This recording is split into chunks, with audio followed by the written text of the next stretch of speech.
Que alegria de viver, que tal você tomar um cafezinho com o Guru, aquele cafezinho maravilhoso, só tem coisas boas, o papo é maravilhoso e eu quero falar que a gente está na reta final agora para o meu evento, dia 19, que é o Liberte-se, para você se libertar das suas humilhações, você que sofreu bullying, você que sofreu qualquer tipo de violência mental ou física até. Nós vamos fazer uma palestra no Teatro Santo Agostinho, vai ser a tarde inteira com o Guru, vai ser legal demais, é extremamente transformador, você vai passar por um processo de meditação guiada que eu fiz especialmente para você e é muito interessante.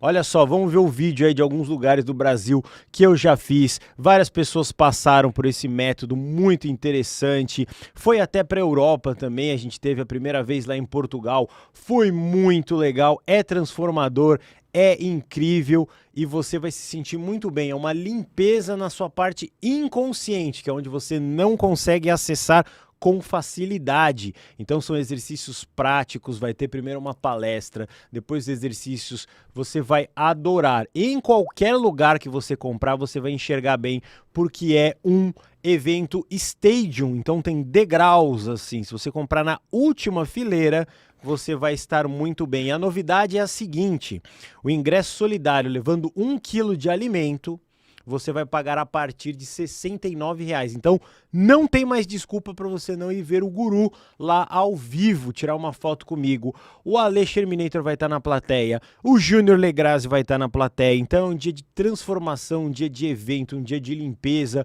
um dia de liberdade mesmo para todo mundo ter a livre expressão, né? A espiritualidade absolutamente livre. Então aproveite agora, escaneie esse QR Code ou no link da descrição, porque agora está na reta final. Se você não comprar agora, você vai perder. Coloca lá e finaliza essa compra que você vai ser muito feliz. Esse dia só tem presencial, não vai ter online, só para São Paulo capital, Teatro Santo Agostinho. Vai ser demais. Espero você lá, hein? Vai ser muito legal. Quero tirar uma foto com você. Muito bem. Dado esses primeiros recados, meu querido Alfredo Narras, tudo bem com você? Tudo bem, Guru, tudo bem. Muito feliz de estar aqui com você, sendo contagiado por essa alegria de viver que você transmite. E eu estou à sua disposição, com muito prazer. Que legal. Então, no Paranormal você foi um sucesso absoluto, né? Todo mundo deve ter comentado muito com você, nos lugares, vi você lá no Paranormal. E as pessoas até veem no Paranormal, sabem que tem algum sucesso, mas imagina que é tanto, né? Que é uma coisa assim, é brutal mesmo, né? As pessoas vêm aqui, mudam a vida, e as pessoas chamam para outros podcasts, para dar palestras e etc. Porque o assunto que nós vamos falar aqui é um assunto que interessa a todo mundo que gosta de espiritualidade. Nós vamos falar de Kardec e Chico Xavier. E as pessoas não entendem bem isso. E o Alfredo, ele tem ali, né, um conhecimento, uma dedicação de uma vida, né? Você passou a vida inteira estudando esse tema, falando desse tema, convivendo com as pessoas que ministram sobre esse tema. Eu já vou começar primeiro com a bomba, né? Porque é ali que todo mundo já tá procurando, né? E depois nós vamos conceituar a coisa com mais calma ali. Mas eu sei que vocês estão ansiosos, esperando. Eu quero que você fale novamente, meu querido Alfredo, sobre essa história do filme que propuseram para o Chico Xavier, que uns americanos vieram aqui falar. Queria que você contasse essa história de novo, porque isso é uma bomba. É a maior bomba. Eu considero uma das maiores bombas que eu já ouvi aqui no Paranormal, porque isso muda tudo, na verdade, do que se acredita. É verdade, é verdade. Esse papo com o Chico ocorreu com um grupo nosso, todo presente com ele. Eu tenho a impressão que foi logo em seguida ao programa Pinga Fogo. Tá. Que o Chico estava em evidência, tanta coisa, e em decorrência disso é que os americanos, veja bem, naquela época, década de 70, tudo que acontecia no Brasil era, né, era acontecimento mundial, o Brasil estava em evidência, a música, a economia nossa crescendo 10% ao ano, o país era alegre, festivo, apesar do regime, né, né, aquela coisa toda, mas a população vivia um momento de muita exuberância espiritual, principalmente. E o Chico era o ícone disso. Então os americanos vinham para cá procurar temas, assuntos que pudessem ser levados para fora, porque tinha garantia de ter uma popularidade grande para esses temas, né? A música nossa fazendo sucesso, o futebol, tricampeão mundial na época. Então tinha muita coisa brasileira que repercutia lá fora. E os americanos vieram aqui investigar, descobriram que tinha as obras do Chico com muita repercussão no meio espírita, no meio espiritualista, era muito admirado. E isso o Chico nos contando assim, de modo privado, né, para um grupo restrito de pessoas. Mas ele tinha o sonho de que as obras que não eram dele, não era pela promoção do nome dele, mas sim pela trazer a espiritualidade levada para o mundo. Não é só para o mercado espírita, né? Era para o mundo. A obra dele é para o mundo, não era para um segmento religioso.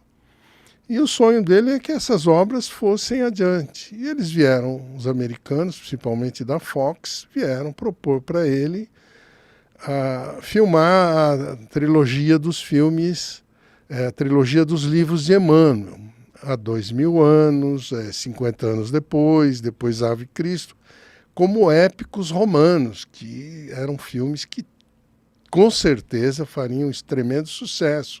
Uhum. Porque se a gente partir do ponto de vista da espiritualidade, os americanos são os novos romanos, eram os novos romanos. O espírito romano migrou, a águia romana migrou para os Estados Unidos. Então, tudo que era romano, os americanos adoravam, né? Era uma coisa de penetração na sociedade muito forte. E, com certeza, os livros do Chico fariam um sucesso estrondoso lá, devido as obras do Chico detalham em profundidade os hábitos, os costumes, as inclinações, a filosofia romana. É muito profundo, né, o que o Chico apresentava nos livros dele sobre o sistema romano de vida. Uhum. E os americanos estavam loucos para fazer uma filmologia dos livros do Chico. E o Chico imediatamente endossou, só que os direitos autorais eram da Federação Espírita Brasileira, da FEB. E a FEB achou que isso não era um assunto para ser explorado pelo cinema na época, achavam que iam deturpar o conteúdo, que a coisa não ia ser como os espíritas gostariam que fosse. Todo esse receio, né?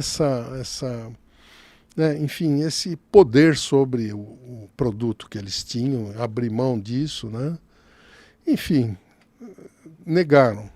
E o Chico sofreu muito com isso. Ele confessou para nós, até no dia que nós conversamos, era um grupo muito restrito, mas ele, em lágrimas, falou: eles não têm o direito de fazer isso, não é isso que os espíritos querem. A espiritualidade veio para o mundo, a gente é só um instrumento, não é para um grupo restrito. Isso é para o mundo inteiro. Enfim, o Chico sentiu muito, mas também ficou impotente de mudar a situação, uma vez que ele não tinha mais os direitos autorais. Mas eu acho que isso foi um pecado mortal do espiritismo, porque o espiritismo, que tem grande aceitação no Brasil, poderia ter tido o mesmo nível de aceitação a nível mundial. E você vê que até hoje o espiritismo o Brasil é a maior nação espírita do mundo, mas lá fora, só quando vai brasileiro para fora que né, reproduz lá em grupos pequenos, de centros espíritas muito pequenos, o conhecimento espírita, que para nós é um meio até de sustentação filosófica e meio de você saber viver, né? O espiritismo ensina a gente a viver, principalmente através das obras do Chico, que são muito focadas no comportamento humano, diferentemente das obras de Kardec, né?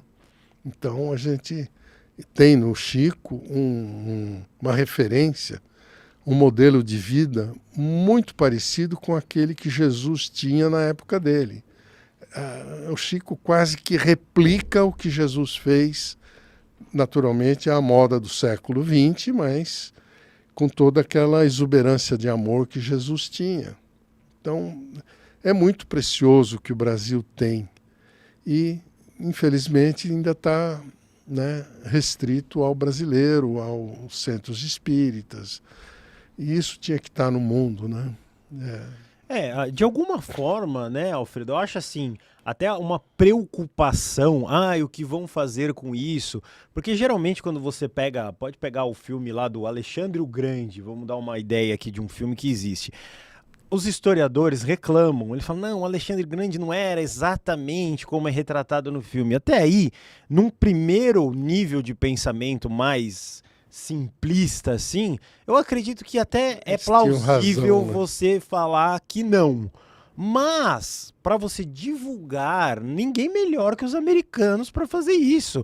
Como eles fizeram o The Chosen, que é para falar de Jesus. Algumas igrejas vão falar, não, isso não é, mas a palavra de Jesus está chegando no mundo inteiro. Se você pegar o seriado de maior sucesso, que é o Breaking Bad, 80 milhões de pessoas assistiram.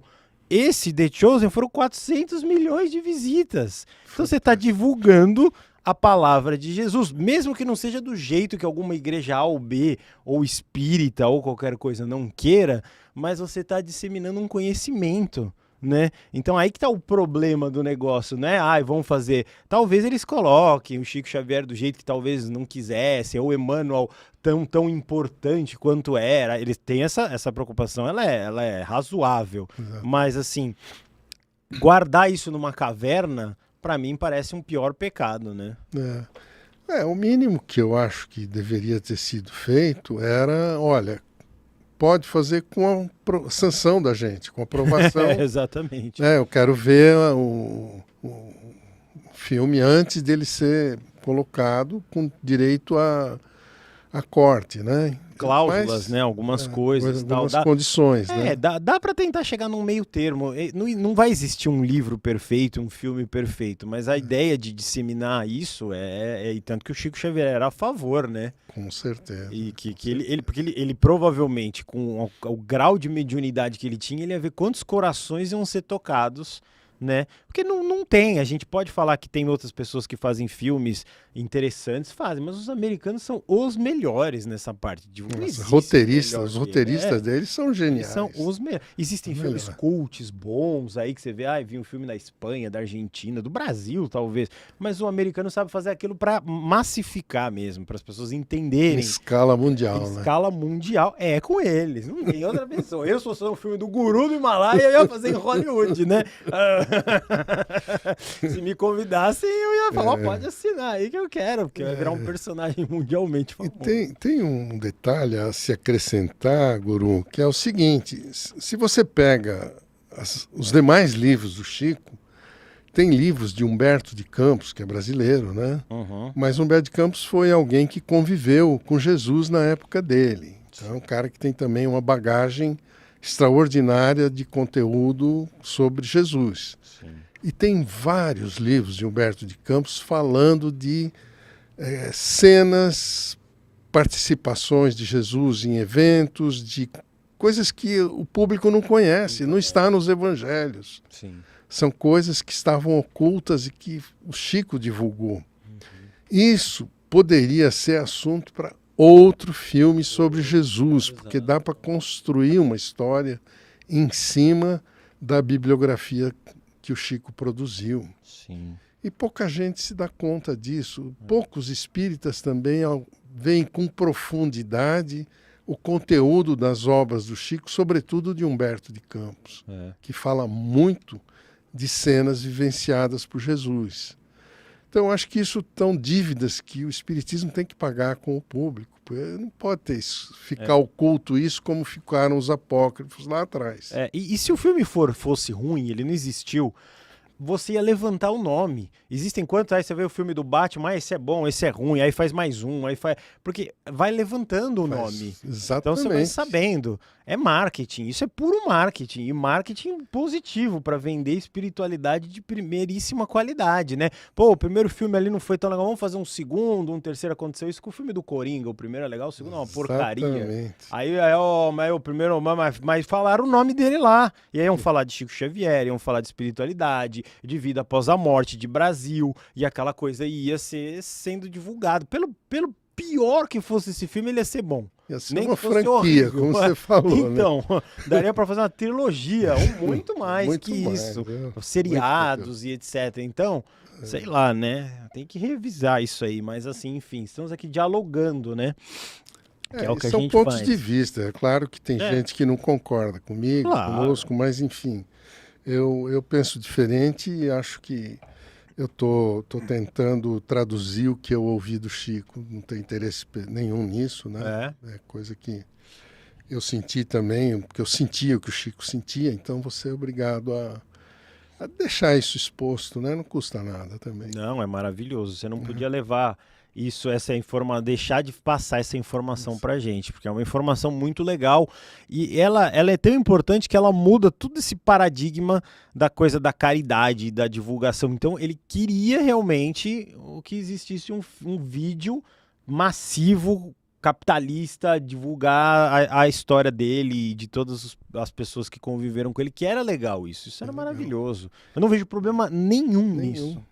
Você vê que grandes Buda, Gandhi, tantos caras que pertenceram a uma única nação, mas cuja obra foi divulgada para o mundo inteiro de uma maneira não sensacionalista, mas como obra de valor para o ser humano como um todo. Sim. E não tem obra mais humana, mais profunda que as do Chico. Ele era o paradigma do ser humano do futuro, né? Exato. Porque muita coisa que o Chico falou hoje estão acontecendo, tudo está aí. E a gente vai se dando conta, né? Se você pegar os livros de André Luiz, toda a tecnologia relatada nas obras de André Luiz, que eram tidas até no meio espírita como sendo ficção, hoje estão ao nosso alcance, nós estamos usando. Na época de 40, que não tinha ainda televisão, não tinha certo... Os espíritos, o André Luiz já relatava comunicação via televisão no plano espiritual com núcleos instalados na Terra. Né? Naves extraterrestres que só começaram a ser divulgadas a partir da década de 50, na década de 30, 40... Os espíritos, através de André Luiz, já comunicavam que tinha veículos astrais que eles subiam, desciam. Eram as naves que já existiam no plano espiritual e que depois passaram a ser vistas pela nossa própria tecnologia, pelo nosso próprio visual de alcance. E tem tantos outros raios de defesa. Nosso lar, por exemplo, tem mecanismos de defesas que tem raio laser, que tem raios eletromagnéticos, que só agora estão sendo usados nessas guerras tecnológicas, mas já eram relatados pelos espíritos há décadas. Então a gente vê que o espiritismo se antecipou em muito à tecnologia atual. O espiritismo que eu falo do Chico, né? Através do Chico. O tempo de Kardec foi completamente diferente, né? Eram outros tempos, outras maneiras de ver a sociedade, então é bem diferente a obra do Chico em relação à de Kardec. Ambas são muito importantes, mas cada uma dentro do contexto da época em que elas foram produzidas. Mas a do Chico tem muito a ver com tudo que nós estamos vivendo agora, né? Então acho que os espíritas precisavam se expor mais, enfim, divulgarem melhor o conteúdo das obras do Chico. Elas ainda estão ocultas, vamos dizer assim, limitadas por um aspecto de poder dos espíritas em relação à doutrina, a pureza doutrinária. Não, se isso extrapolar o meio espírita vai ser deturpado. Pô, não tem o que deturpar, já está presente, caramba, já está acontecendo. Né? E isso poderia ter sido feito a nível mundial há muito tempo. Enfim, ainda tem muita coisa que estão nos livros que ainda vão acontecer. É só estudar. Né? Então, acho que eu falo como espírita, mas eu sou meio fora da caixa, né? Sim. Eu acho que os espíritas deviam se ater a essa oportunidade de divulgação. Você vê o sucesso que fez o filme Nosso Lar. Não sei se o cinema brasileiro teria condição de fazer um épico com o livro de Emmanuel há 2000 anos. Eu não sei se teria um gabarito para, né, fazer um filme, né, de alcance mundial, porque o livro merece. Quando você vê o livro há 2000 anos, relatando a vida daquela encarnação de Emmanuel como Públio Lentulus, tem cenas ali que são extraordinárias. Né? Por exemplo, você vê que Jesus, ele, apesar de estar no ambiente judaico, entre os judeus, ele foi procurado tanto pelas lideranças judaicas quanto por romanos. O Públio Lentulus, que é o Emmanuel, na época era um senador romano. E ele foi para a Palestina em busca da cura da filha dele através de Jesus. A filha dele tinha lepra. Né? E ele foi procurar Jesus para curar a filha dele. E o Emmanuel teve um contato escondido durante a noite, né, no escuro, com Jesus. E Jesus falou para ele, olha, provavelmente sua filha vai ser curada, mas em função do mérito da sua mulher, a Lívia, não seu. Você pode mudar a sua vida agora, se você quiser deixar o seu orgulho de senador e se tornar uma pessoa humana e transformar o Império Romano em algo acessível aos judeus, que era o objetivo de Jesus, jogar o judaísmo para dentro do Império Romano, enquanto eles estavam brigando ainda. Né? Mas o Emmanuel, orgulhoso, falou, não, o romano é muito superior ao judeu do ponto de vista de poder, né, poder econômico, poder religioso não, mas de poder bélico tecnológico, mesmo, né? Exatamente, tecnológico. Então o Emmanuel se recusou. Só que tem um detalhe, quando os judeus resolveram crucificar Jesus, a mando do Criador, Javé, o processo de Jesus foi parar na mão do Pilatos, que era romano, era o representante romano na Galileia. No livro isso é muito bem colocado, os espíritas não se atentam a isso. O que acontece? O processo judaico de Jesus foi bater na mão de Pilatos. Na época, no dia do julgamento de Jesus, estava presente no palácio de Pilatos o senador romano Públio Lentulus. O processo de Jesus foi levado para o Públio Lentulus. Então, a condenação de Jesus foi parar na mão do Emmanuel, do Públio Lentulus. Ninguém se atende. Ele podia ter salvo Jesus. Foi ele que sugeriu que, para libertar Jesus, talvez as chicotadas resolvessem o problema, satisfazendo a ira dos judeus contra Jesus. Porque ele chicoteado, um homem humilhado, né, podia ser perdoado pelos judeus. E mesmo assim os judeus não perdoaram Jesus, levaram ele de volta para a crucificação. Mas o Emmanuel teve a chance de salvar Jesus, isso pouca gente sabe. E por isso o Emmanuel está presente na espiritualidade até hoje, entre aspas, pagando essa dívida, porque podia ter mudado o curso da história.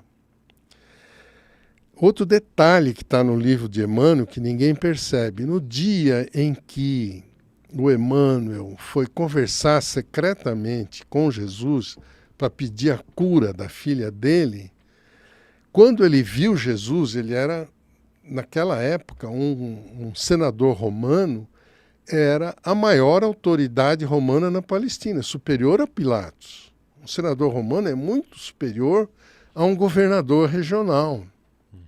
Então, o Emmanuel era o maior representante do imperador e do Império de Roma na Galileia, era o Emmanuel.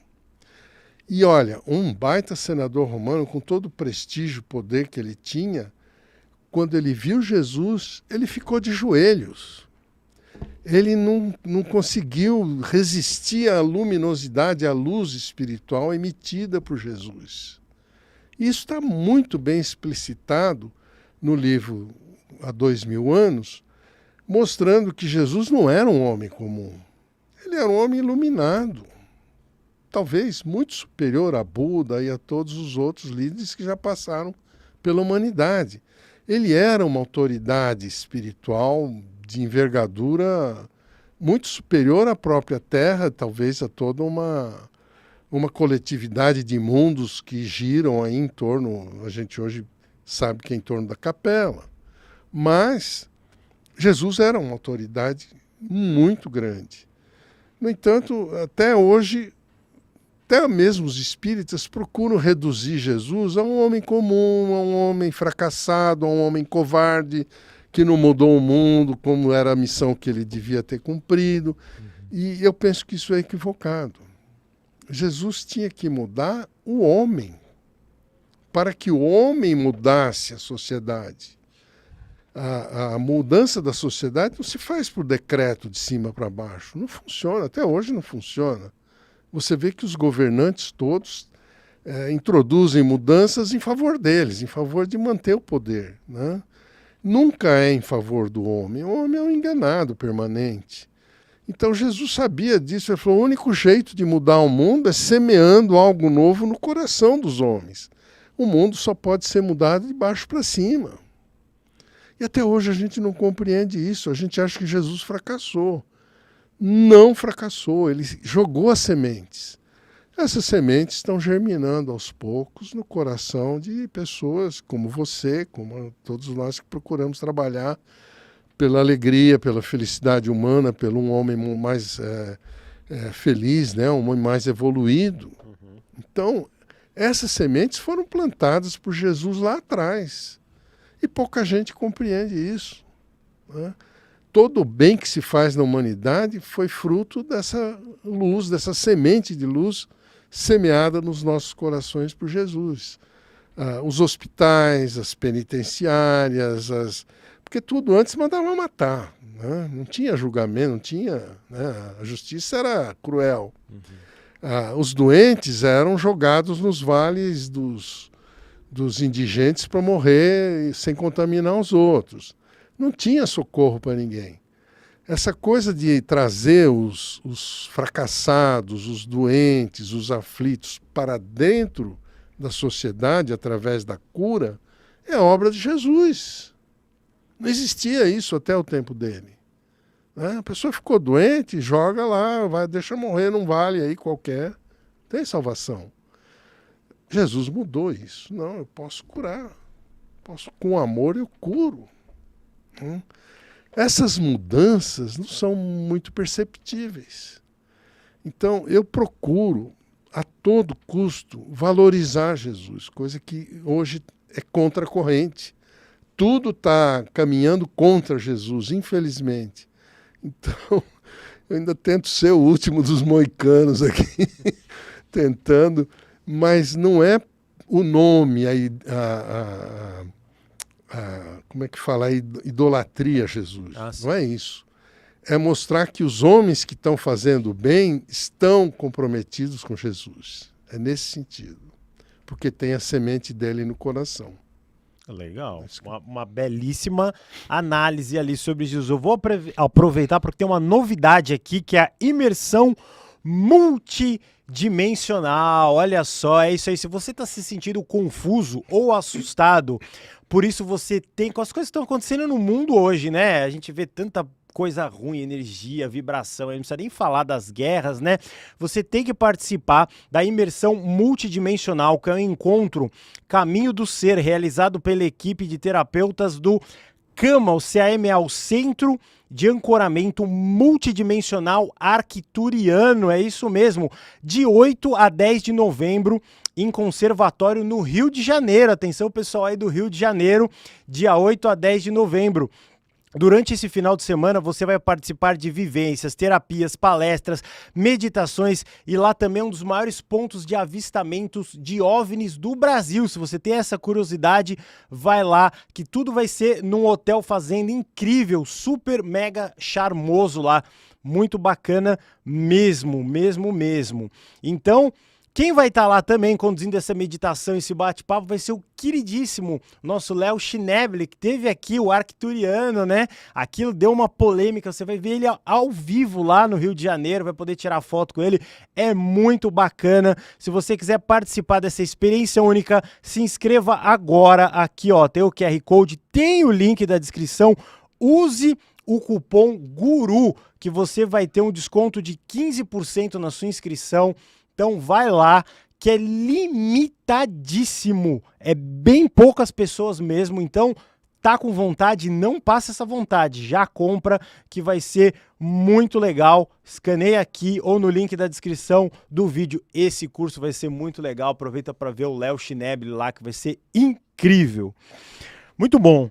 Meu querido Alfredo, você já, eu falei para você falar uma bomba, você falou 3 já, olha só. Então a gente já deixou o capítulo mais interessante ainda, né? O que você pode falar mais sobre Kardec e Chico Xavier? Que, bem como você colocou, tudo depende da parte. A gente nem está falando que é melhor ou pior, a gente está falando que são... o Kardec, ele era um cientista, né? Muita gente não sabe disso. Então ele queria comprovações científicas da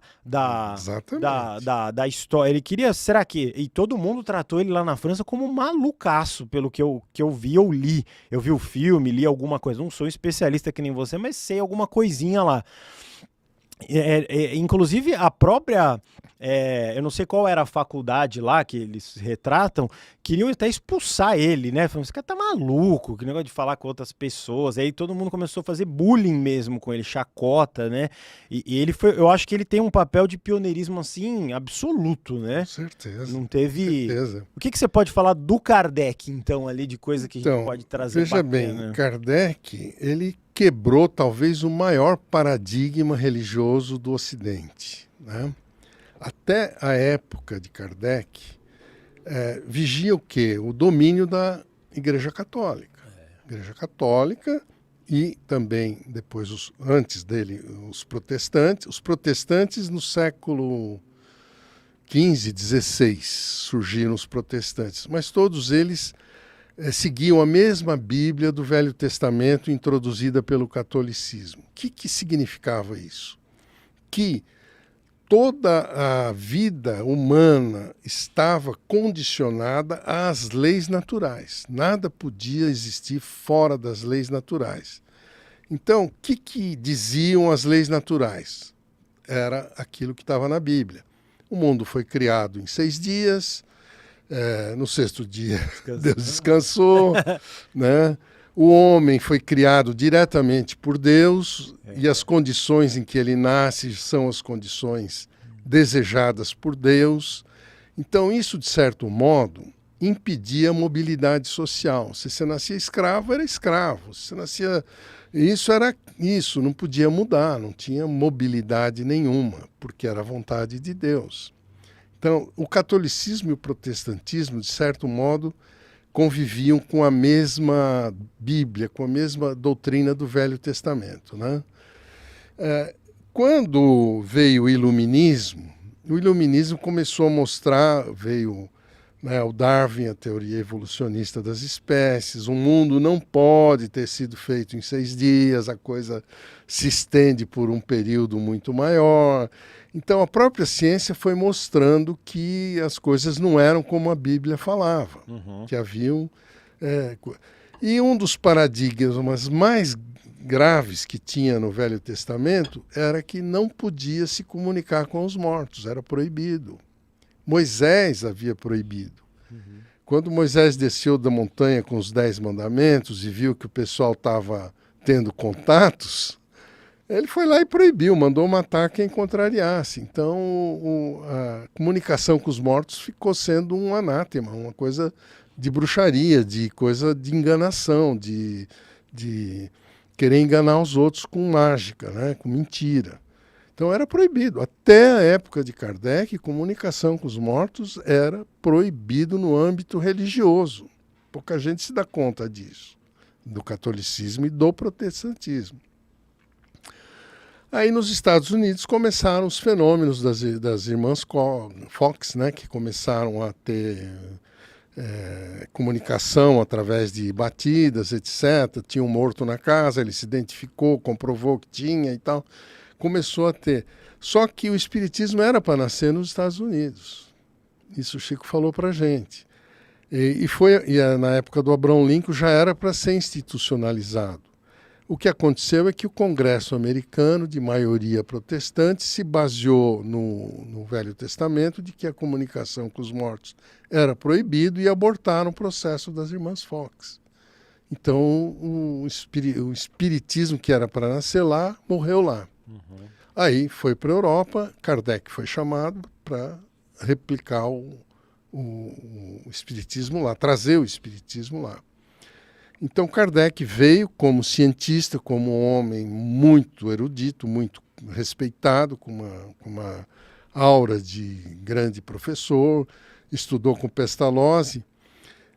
Para a gente ter uma ideia do alcance da tarefa do Kardec, o Instituto Pestalozzi era o maior instituto de ensino da Europa nessa época do século XIX. E o Pestalozzi era tido como um gênio da educação, um transformador da educação tradicional, que era aquela catedrática de impor a matéria e tem que saber a matéria dada e nada além daquilo.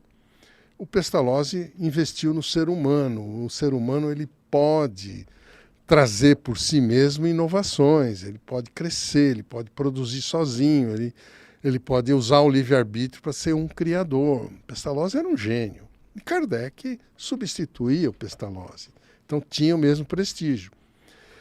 Quando Napoleão, as guerras napoleônicas fracassaram na Rússia, o Instituto Pestalozzi deixou de ser uma escola de ensino e passou a ser um hospital para socorro dos combatentes aleijados, doentes, virou um ponto-socorro ali.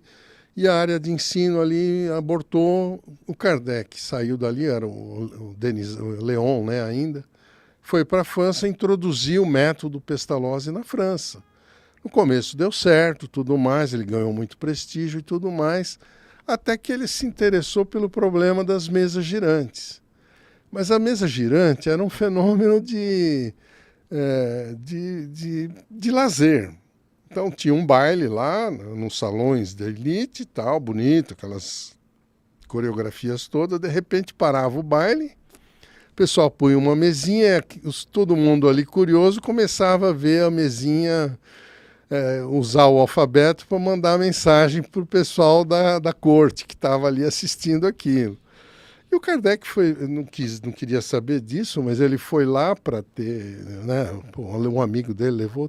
Ele achou, não, aí tem um fenômeno por trás que precisa ser estudado. Aí ele trouxe o mecanismo para as salas de estudo dele, começou a estudar e daí veio a produção.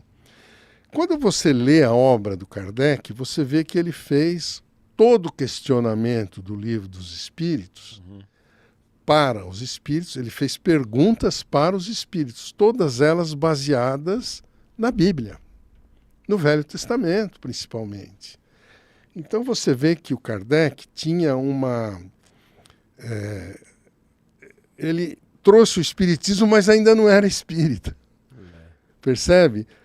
Não tem muito conteúdo de Jesus, ele só questionou de Jesus o que ele alcançou ver no Evangelho, mas ele não entrou na vida de Jesus, no que Jesus falou diretamente para os apóstolos, enfim. O evangelho mesmo, Kardec não trabalhou muito em cima. Produziu lá o Evangelho segundo o Espiritismo em cima das questões morais que Jesus deixou que se escrevesse.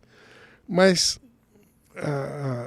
o objetivo de Jesus não era só trazer um paradigma moral para a humanidade. Acima de tudo, Jesus queria ensinar o homem a viver, a produzir, a criar, a ser independente, a ser autônomo. Pouca gente percebe isso no Evangelho de Jesus. E o Kardec passou por cima disso. Ele ficou no aspecto filosófico, as leis morais. Né? Se pegar as leis morais que estão no Livro dos Espíritos, são os 10 mandamentos do Velho Testamento, replicado de uma maneira que ele, para escrever, é maravilhoso, é brilhante. Até hoje ele é assim, é um gênio. Né? Então, o Kardec se ateve muito mais ao que estava na Bíblia. Quando você coteja, e ele quebrou paradigmas da Bíblia, foi esse o grande...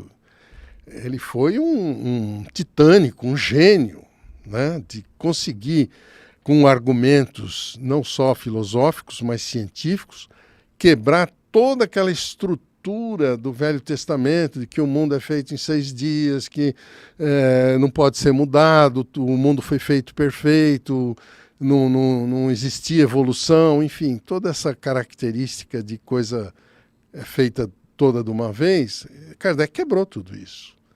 E como é que dizia a Bíblia? O homem tem uma única vida, o espírito é criado no momento da fecundação e depois da morte o espírito continua sem reencarnar, esperando o juízo final para ser julgado. Se ele foi bom, vai para o céu, se for ruim, vai para o inferno ou purgatório. Então não tinha opção. As escolhas são muito limitadas na Bíblia. E o Kardec quebrou isso com a reencarnação. Então, você depois que morre, você evolui através de outras vidas. Você resgata o mal que você fez em outra vida, o processo evolutivo é infinito, você vai chegar a um grau de luz, de luminosidade espiritual que ele, Jesus, tinha. É isso que era o objetivo. Mas a luz de Jesus é algo alcançável pela vivência, não só pelo conhecimento. Kardec não percebeu isso, talvez. Kardec se ateve, não, você adota essas leis morais, você está feito. Não precisa se preocupar com mais nada. Quando você vem para a obra do Chico, não, é o comportamento que muda. É a sua maneira de viver que muda tudo. É a aplicação do Evangelho na sua vida pessoal que você muda o mundo. Quando você muda, você muda o ambiente em torno, você muda a sua família, você muda, né, tudo que está em torno e você muda o mundo. À medida que outras pessoas vão mudando, isso muda o mundo. Então, essa mudança, ela é feita, os espíritas chamam isso de reforma íntima. Mas a questão da reforma íntima é muito mais séria do que as pessoas pensam.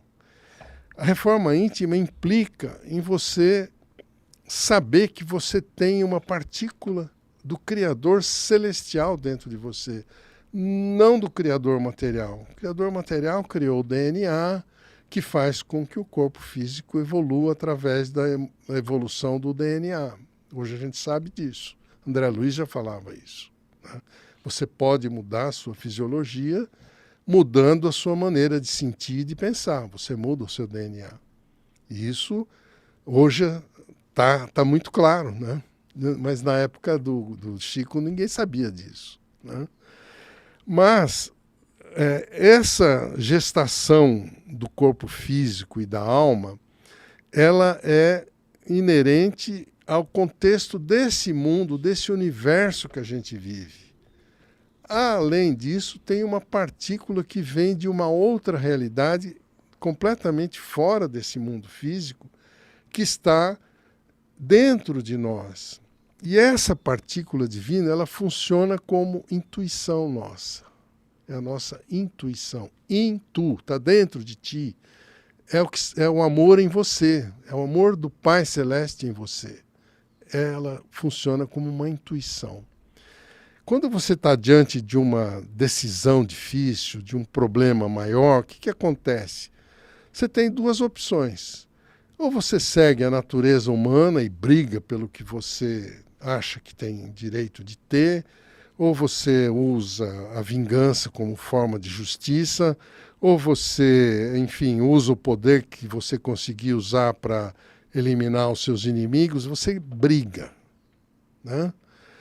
Quando você não age no primeiro impulso, naquela atitude de confrontar no primeiro momento e deixa que a sua intuição ressalte o que você deve fazer, aí você tem condição de se abstrair do problema, de perdoar o seu inimigo, ter pena do seu inimigo, do cara que precisa te humilhar, te ferir para se sentir grande. Você tem outros recursos, que são recursos da alma, que você usa diante dos problemas, que te dão uma superioridade moral muito maior em cima das pessoas.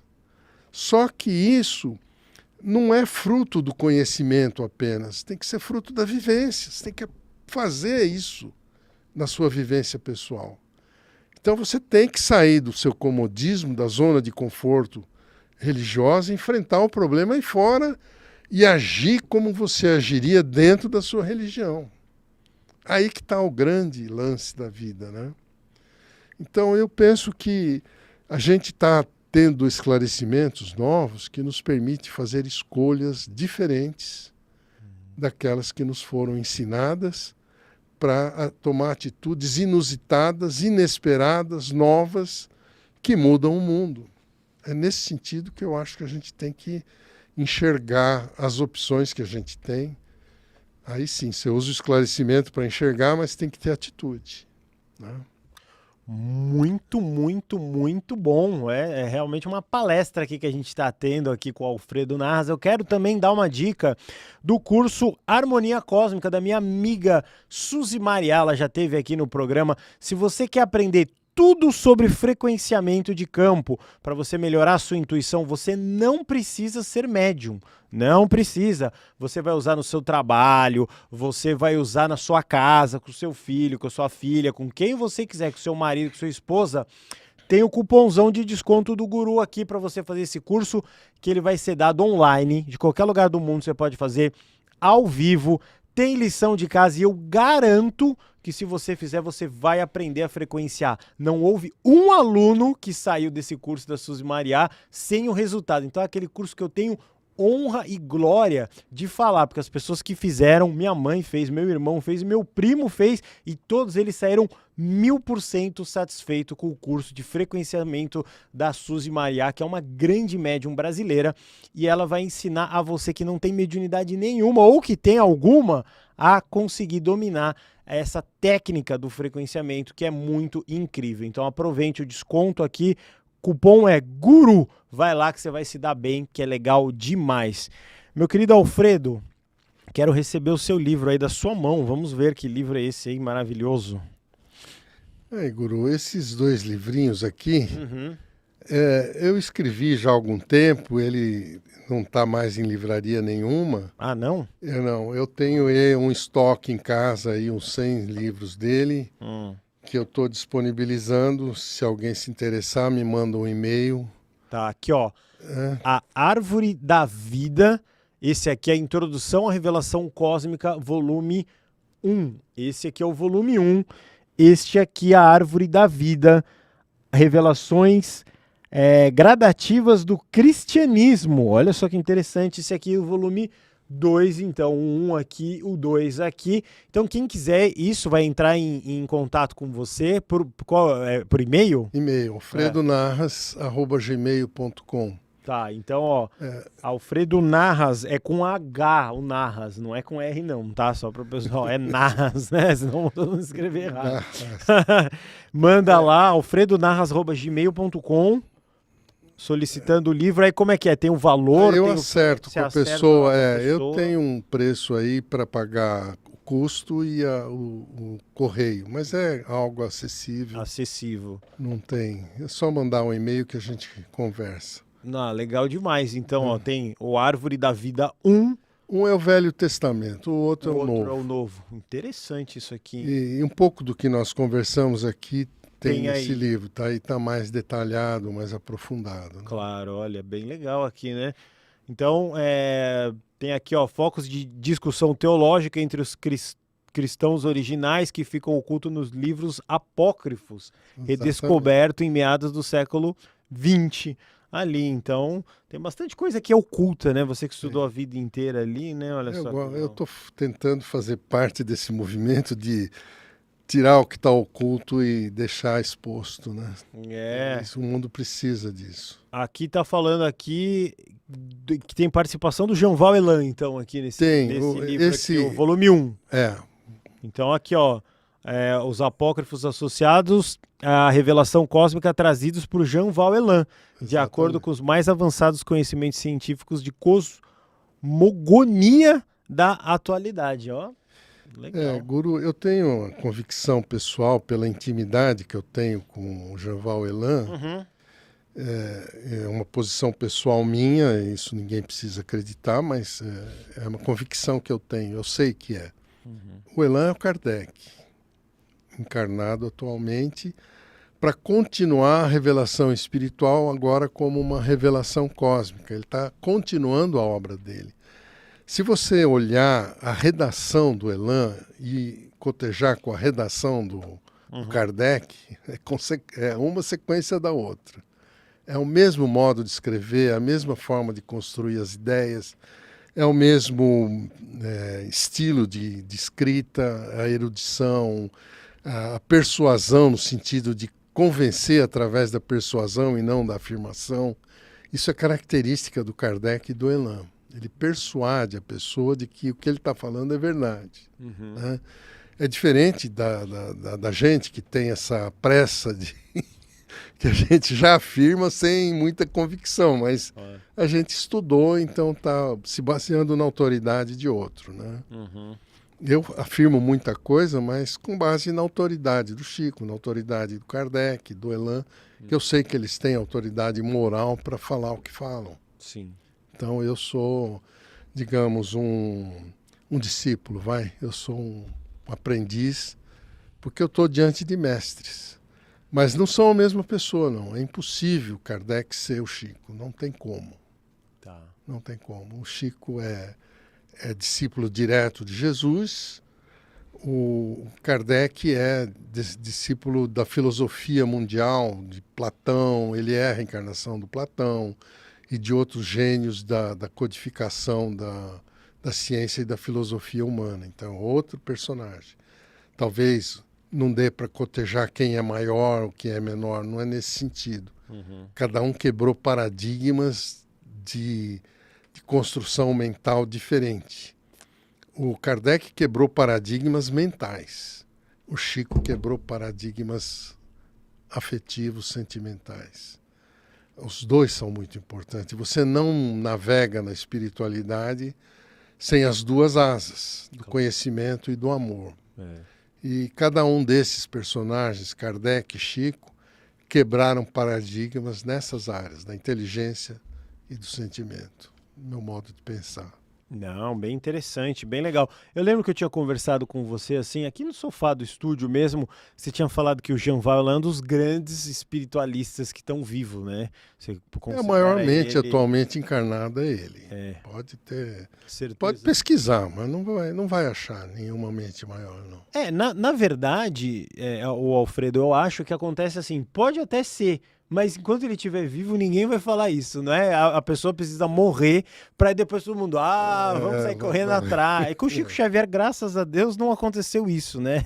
Ele acabou sendo vangloriado até em vida, devido à proporção muito absurda de tudo que ele fez, assim, era muito...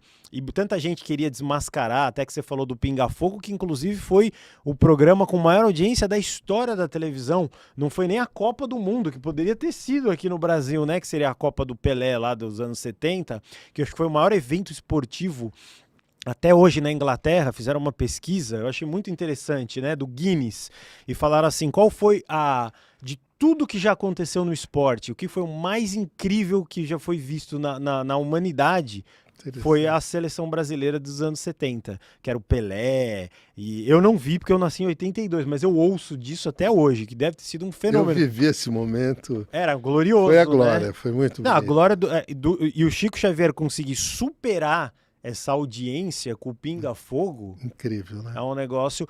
E nós, do Paranormal, também, isso eu vou fazer uma revelação aqui, a gente quer recriar o Pinga Fogo. Uau, que Fazendo parabéns. o Pinga Fogo à nova geração. Fantástico. A gente poderia Grande colocar iniciativa, hein? Jean Elan, as pessoas que vieram aqui que a gente gosta, para ser sabatinado na frente de um público, né? E de forma livre, para as pessoas poderem perguntar, fazer perguntas pela internet, sem ter vergonha de nada, porque todo mundo acha que tem que ser muito preparado para fazer isso. Na verdade, a espiritualidade é do povo, é de todo mundo, é de quem está livre. vendo a internet, a TV, quem está na rua.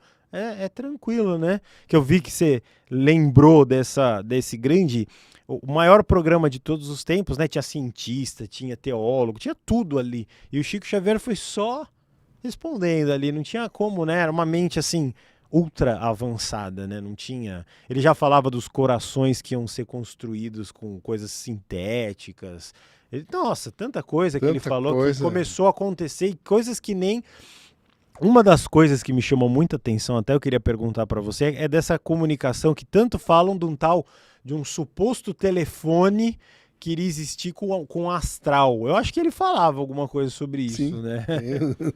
E o telefone toca de lá para cá. É quando eles querem que a gente responda é que eles trazem a comunicação. Será que vai haver um dia que a gente vai ter isso? A gente vai se comunicar com os mortos? Já existe, né, Guru? Já existe. Até um telefone mesmo? Mais que telefone, a televisão, computador, aliás, né? Se você pegar os trabalhos feitos pela Sônia Rinaldi de comunicação com transcomunicação, é uma pena que ela deixou isso restrito sob é aquele problema. Mas né? o mesmo problema que a gente comentou aqui. Mas esse método ele vai ser aperfeiçoado e vai vir por outras. Eu sei que nos Estados Unidos existe já mecanismos de comunicação artificial.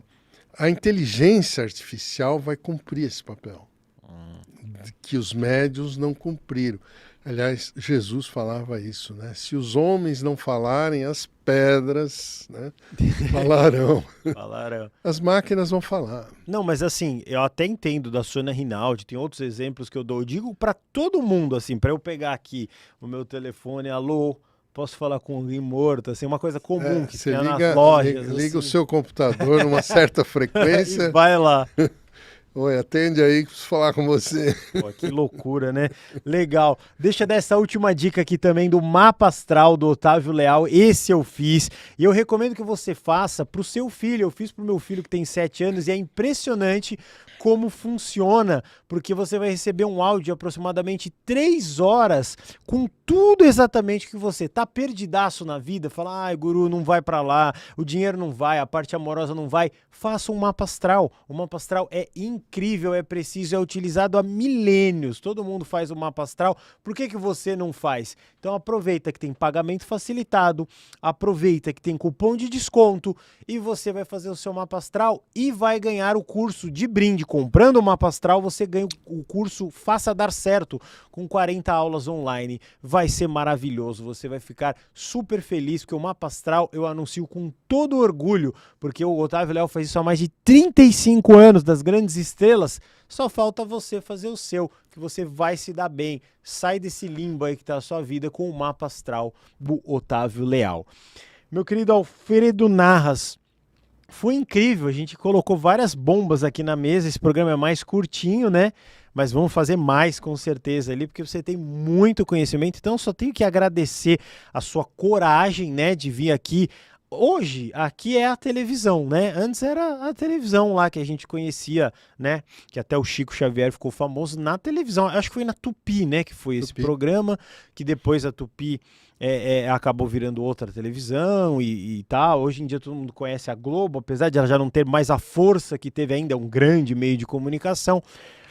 O YouTube, o Instagram, o TikTok e todos os outros, aí você apareceu lá, figurou na televisão mais moderna, né? Até o Chico fala, eu já vi na própria internet que ele falava o que é multimídia. Nos anos 80 ele falava sobre isso, que alguém falou para ele. E aí, meu querido Chico Xavier, nós estamos aqui, ó.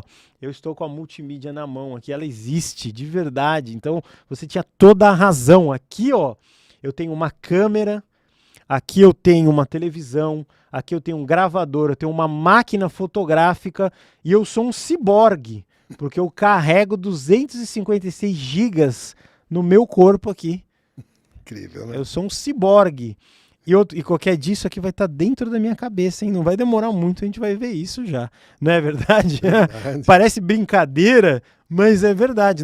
A gente não vive mais sem o nosso acoplamento cibernético aqui, né? Isso aqui é um livro, isso aqui é uma máquina de fotografia. Se você falasse isso nos anos 80, meu Deus, tinha fita cassete, VHS, era impossível, só ele. E ele falou de multimídia, tem um vídeo dele falando. Graças a Deus tinha televisão já, né, para ter uma gravação boa, já tinha áudio bom. Imagina pessoas que falaram coisas que não foram gravadas, né? Deve ter ficado um buraco aí no meio dessa coisa. Então, só para agradecer toda a tua alegria de trazer isso, e você espalhou e semeou muitas coisas boas. Aí eu queria que você deixasse suas palavras finais, se você quiser deixar algum contato outro ou falar de alguma coisa, fica à vontade aí. Guru, eu só posso agradecer. Eu acho que você facultou uma oportunidade que eu gostaria de ter tido, sinceramente, porque certas coisas que eu vivenciei junto com essas personalidades, tanto o Chico quanto o Elan, e eu te privo da intimidade desses seres, eu aprendi coisas que talvez não estejam, né, no alcance público.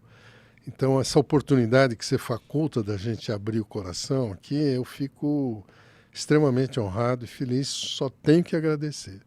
Muito obrigado pela oportunidade e aí, quem sabe, numa outra chance a gente tenha o prazer de estar juntos novamente. Com certeza. E Então, parabéns pelo seu programa, pelo alcance que vocês estão tendo, merecidíssimo. Olha, tenho orgulho de estar aqui, viu? Eu não mereço, mas fantástico. merece sim. Obrigado. Se tá aqui é porque tem bom motivo. A gente faz aqui uma triagem bem interessante e o Alfredo Narras eu considero com certeza das pessoas mais corajosas que veio no Paranormal quebrar um paradigma imenso, que é o YouTube. Ele pode sim ser considerado um objeto de estudo, porque antigamente era só considerado o livro. Agora, como nós temos, antigamente você tinha o videotape, o YouTube você pode voltar. Então, o conteúdo do Alfredo Narras é tão denso, é tão interessante que você pode voltar e ouvir de novo. Então, serve sim de objeto de estudo para você entender, olha, o que ele está falando aqui faz sentido. Então, aí você vai comparando, vai vendo seus livros, ouça de novo essa palestra, né, que foi dada aqui por ele, porque é muito interessante. Então, para mim, só resta dizer para vocês se inscreverem nesse canal, tomar um cafezinho com o Guru é muito legal, aqui sempre só os melhores. Gratidão sempre. Ficamos por aqui, até a próxima. Muito obrigado por tudo, até lá.